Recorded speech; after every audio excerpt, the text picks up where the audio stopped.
Hello, this is Jeremy Arney again, still in Victoria, British Columbia on a beautiful day, but there's a storm brewing and the wind is blowing, so my hair's all over the place.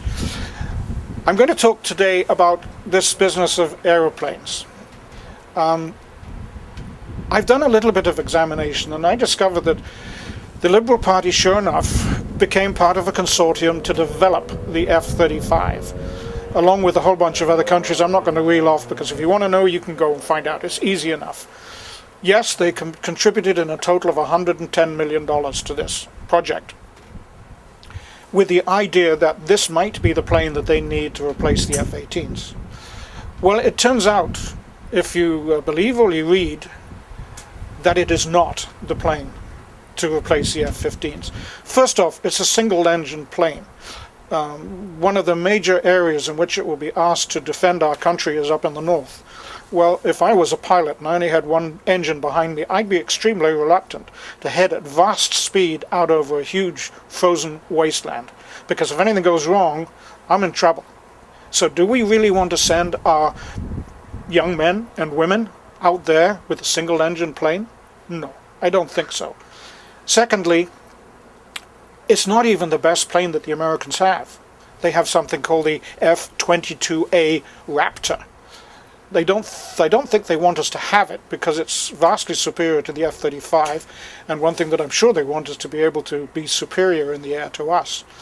Now, the Australians, who are in a similar position to us and who also invested in the concept of design for this F-35, have done a very detailed study about the F-35, because their situation is pretty much the same as ours. I just got to rescue my glasses because it's getting windy here.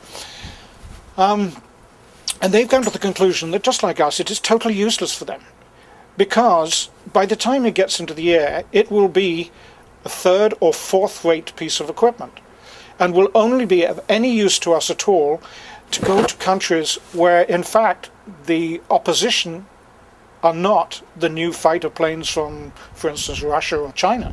So what does that mean? It means, in essence, that when that plane becomes usable for us, it will only be good for bombing or attacking civilians. Well, I'm not sure about you, but that is definitely not what I think the Canadian Air Force should be about. I don't think that at all. In fact, if you go and Google the, what's it called, Su-30, it's a Russian plane, it's a Russian fighter that was built 4 years ago, is already in existence. That thing would run rings around the F-35, and will do, when it's made. So why are we looking at buying something at great expense some many years down the road, when there are vehicles ready and available now from the kind of people who want to trade with us anyway, who should be our friends?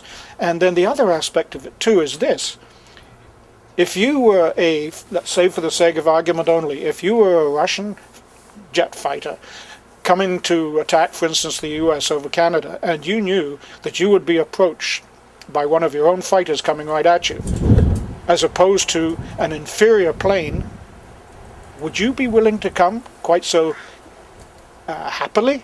Perhaps not. So, as I've said before, if you want to protect yourself from the bear, maybe you should buy from the bear so he knows exactly what's waiting for him, and thus you can also get protection from the eagle. Think about it. Thank you.